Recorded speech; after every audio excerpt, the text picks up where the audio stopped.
저나 여러분들이나 나중에 주님 재림하시면 다 부활할 거예요. 믿는 분만 아멘 해보세요. 중요한 거 지금 질문하는 겁니다. 여러분, 우리 다 부활할 거예요. 근데 부활할 때 한 가지 덧붙여 말씀드리면, 여러분 주님처럼 완벽한 몸을 갖고 부활하는 겁니다. 다시 태어나는 거예요. 영은 물론이고 이거니와 몸도 신령한 몸이 돼요. 시간과 공간의 제약을 받지 않습니다. 여러분 맘만 먹으면 과거로 가기도 하고 미래로 가기도 하고 또 다른 곳에 뻥하고 나타나기도 하는 그런 신령한 몸이 된다는 거 믿기지가 않죠? 여러분 성경 말씀 믿어야 안 믿어요? 믿죠? 성경에 분명히 그렇게 기록되어 있어요. 주님이 신령한 몸을 가지고 주님 제자들 앞에 나타나 다락방에 숨어있던 제자들에게 문 열고 들어간 게 아니고 그냥 퍽 나타나신 거예요. 우리도 그렇게 된다는 거예요. 그런데 이렇게 기가 막힌 이런 부활에 참여하려면 아무나 하는 게 아니에요. 그 앞에 전 단계가 있어요. 여러분 아까 영상 보신 것처럼 내가 십자가와 함께 옛사람이 죽어야 돼요. 옛사람이 죽지 않고 여러분 그렇게 신령한 몸으로 부활되지 않습니다. 이 과정을 아셔야 되는데 대부분 그냥 예수 믿고 나중에 나도 부활돼서 천국 간다 이 과정만 쏙 빼먹는 경우가 많아요. 옛사람이 죽어야 돼요. 여러분 옛사람이 죽으려면 예수님이 이미 다 본을 보이셨잖아요. 십자가에서 죽으셨잖아요. 여러분들의 죄를 짊어지고 십자가에 죽으시고 다시 부활했어요. 그러니까 여러분들도 마찬가지로 예수님이 십자가에 죽어 내 옛 자아가 죽은 것 같이 여러분들도 함께 죽어야 돼요. 그 얘기는 뭐냐면 나는 죽어야 된다는 거예요. 여기 성질 없는 사람이 어디 있어요? 욕심 없는 사람이 어디 있어요? 다 잘되고 싶은 마음이 없는 사람이 어디 있어요? 이러한 자아들, 내가 더 잘났고 내가 더 많이 가져야 되고 내가 남들보다 더 뛰어나야 되고 내가 남들보다 더 많이 부자가 되어야 된다는 이러한 옛날의 모습들, 옛 자아들 다 내려놓고 죽어야 되는 거예요. 이것이 죽지 않으면 십자가의 부활의 영광은 강 건너 간 거예요. 여러분 그래서 예수 믿고 천국 가는 게 그렇게 쉬운 일은 만만치 않습니다. 그러나 우리는 할 수 없다 할지라도 하나님은 하실 수 있거든요. 할렐루야. 여러분 우리가 가장 최종적인 목적지가 천국이라고 했으니까 천국 가는 이 과정을 여러분 잘 생각하셔서 지금 사순절 지내고 있잖아요. 주님이 당하신 그 고난을 생각하시면 여러분 그 주님이 고통에 참여하지 않으면 그 고통을 나 몰라라 하면 주님도 여러분을 나 몰라라 하는 거예요. 그 주님의 고통이 나와 상관이 없다면 여러분도 주님과 상관이 없어요. 그러면 예수 왜 믿어요? 차라리 안 믿고 지옥 가는 게 훨씬 낫죠. 즐길 거 다 즐기니까. 그렇지 않다라고 하면 여러분 주님의 고통에 참여하셔서 옛 자아를 다 죽이시기를 주의 이름으로 축복합니다. 할렐루야, 할렐루야. 자, 그래서 오늘은 내 영혼의 고통으로라고 하는 제목으로 말씀을 전하려고 합니다. 여러분 경기도 이천이 유명한 것이 도자기로 유명합니다. 뭐 언제부터 그렇게 유명해졌는지 모르지만 해마다 도자기 축제를 하기도 하고 직접 체험하기도 하는 곳이 되어버렸습니다.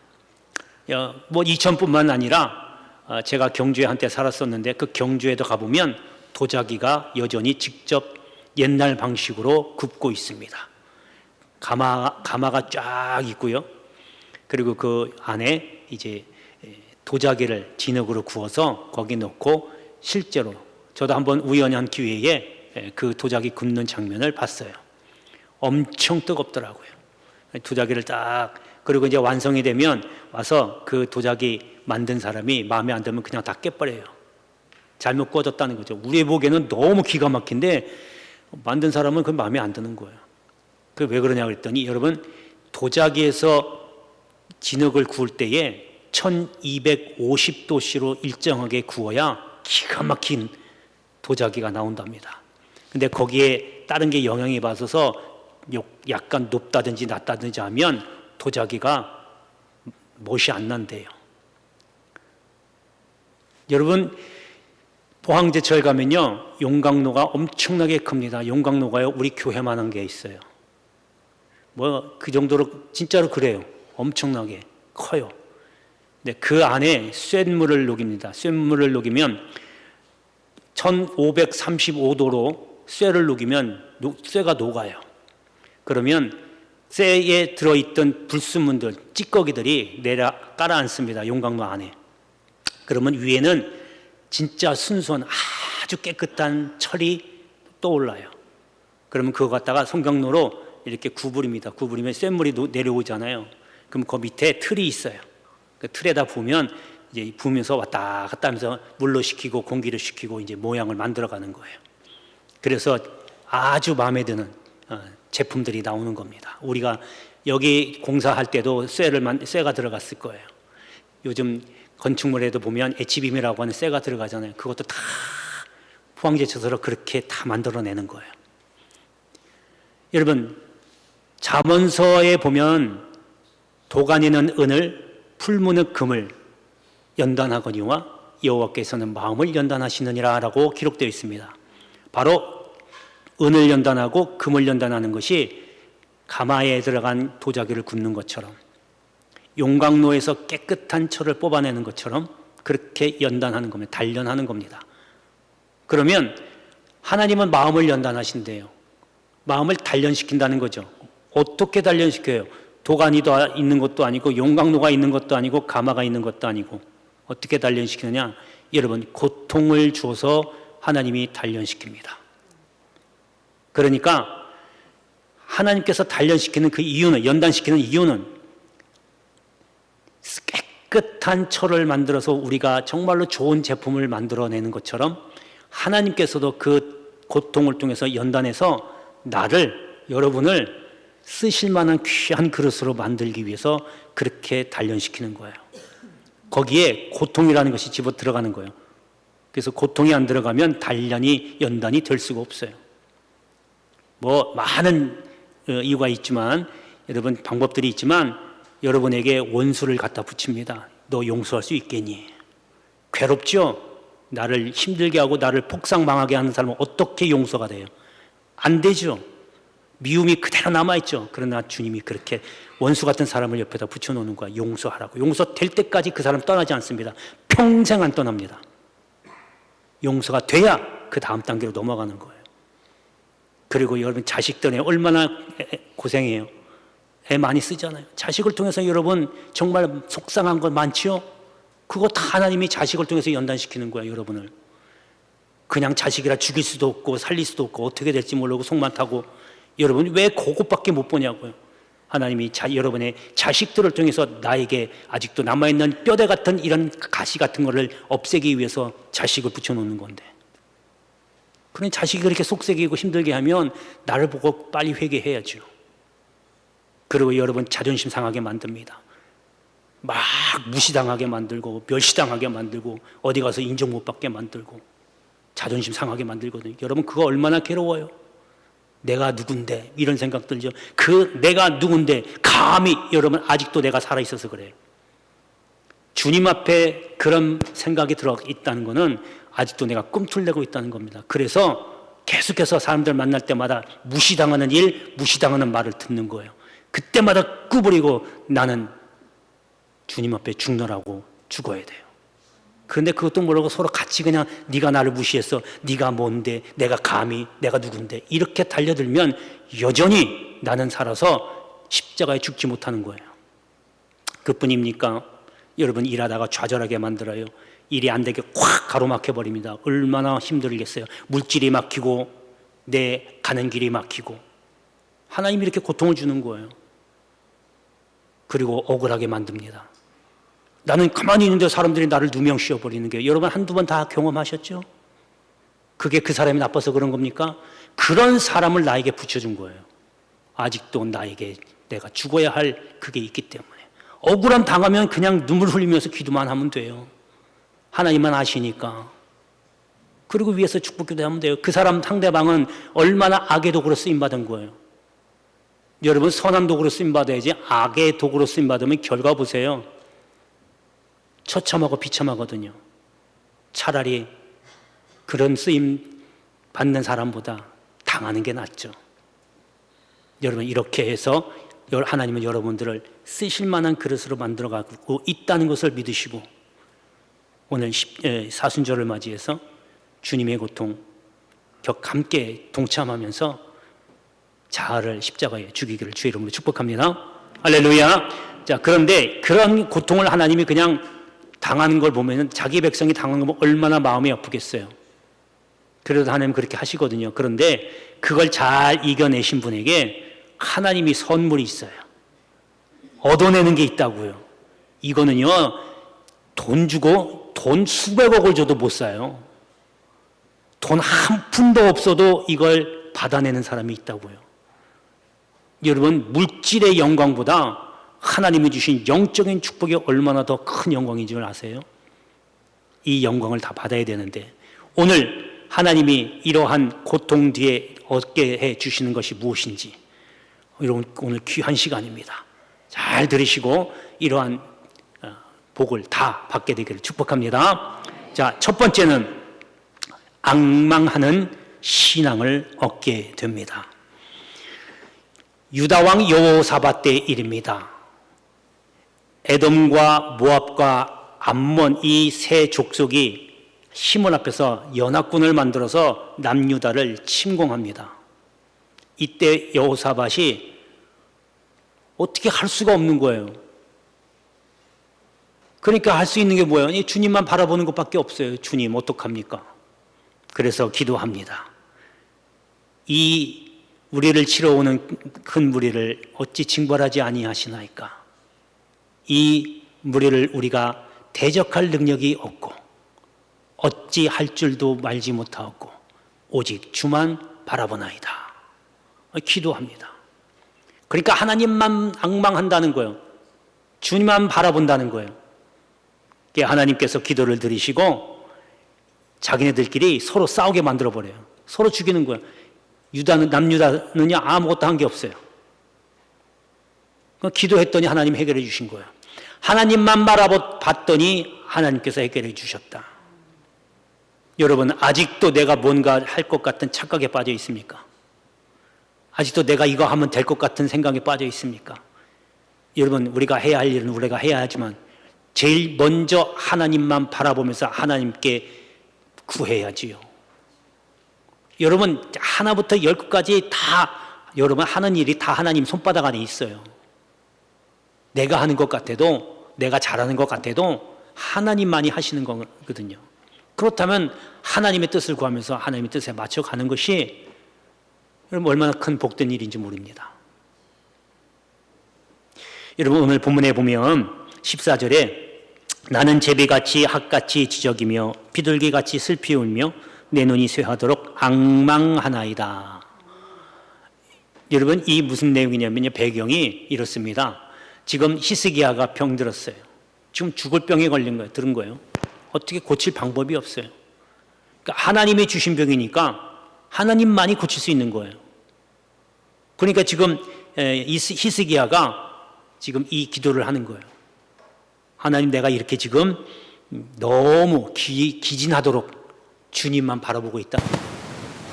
한마디로 말씀드리면 살려달라는 거죠. 오직 주만 바라봅니다. 결과적인 얘기지만 고침받잖아요. 여러분 앙망하는 신앙, 하나님만 바라보는 신앙. 내가 고통을 통해서 지금 히스기야에도요 죽을 병이라고 하는 그 고통. 내가 여러분 만약에 시한부 인생을 산다고 해보세요. 예를 들어서 3개월 산다. 그러면 3개월 전에는 별로 실감이 안 나요. 이제 내가 죽을 날이 바로 내일이야. 3일 뒤야.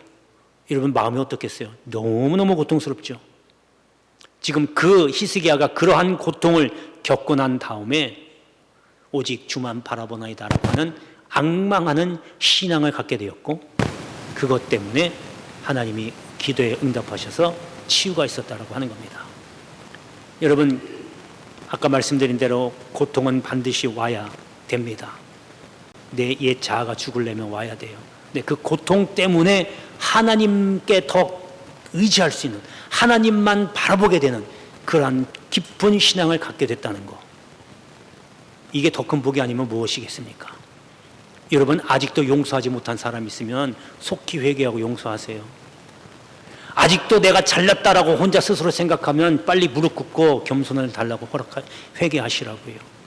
갖고 있어봐야 내 건강해지고 갖고 있어봐야 천국 가야 되는데 지금 천국을 갈까 말까 지금 그렇게 되거든요. 이러한 앙망하는, 주님만 앙망하는 이런 신앙을 갖게 되기를 주의 이름으로 축복합니다. 자, 두 번째는 길들여지는 생활입니다. 야고보서 3장에 보면 야고보 감독, 그러니까 지금의 목사님이시죠, 이 쓴 말씀이 있습니다. 이렇게 기록하고 있습니다. 여러 종류의 짐승과 새와 벌레와 바다의 생물은 다 사람이 길들일 수 있고 길들여져 왔다. 이렇게 기록하고 있습니다. 그러니까 사람들이 다 동물들을 길들이고 있다, 그거예요. 여러분, 코끼리가 순한 것 같죠? 맨 동물원에 있는 코끼리만 봐서 그렇죠? 동물의 왕국이나 저기 그 텔레비전 같은 데서 한번 내셔널 지오그래피나 이런 데서 한번 봐보세요. 얼마나 쌓아놓은지 몰라요. 사자를 발로 밟는데요, 무자비하더라고요. 우리 동물원에서는 그런 거 못 보잖아요. 야생 코끼리는요, 이렇게 싸납습니다. 힘도 엄청 크고요. 그런데 사람에게 붙잡혀서 길들여지니까 온순해진 거예요. 사람이 훈련시키잖아요. 이렇게 하라고 하면 저렇게 하고 이렇게 하고 하면 다. 그게 사람이 훈련시키니까 코끼리가 길들여진 거예요. 그렇지만 자기가 갖고 있는 본연의 힘, 그 센 힘은 그대로 갖고 있으면서 부드러워진 거예요. 이게 길들여지는 거예요. 여러분, 하나님이 우리에게 고통을 주면요, 여러분 딱딱한 마음이 부드럽게 됩니다.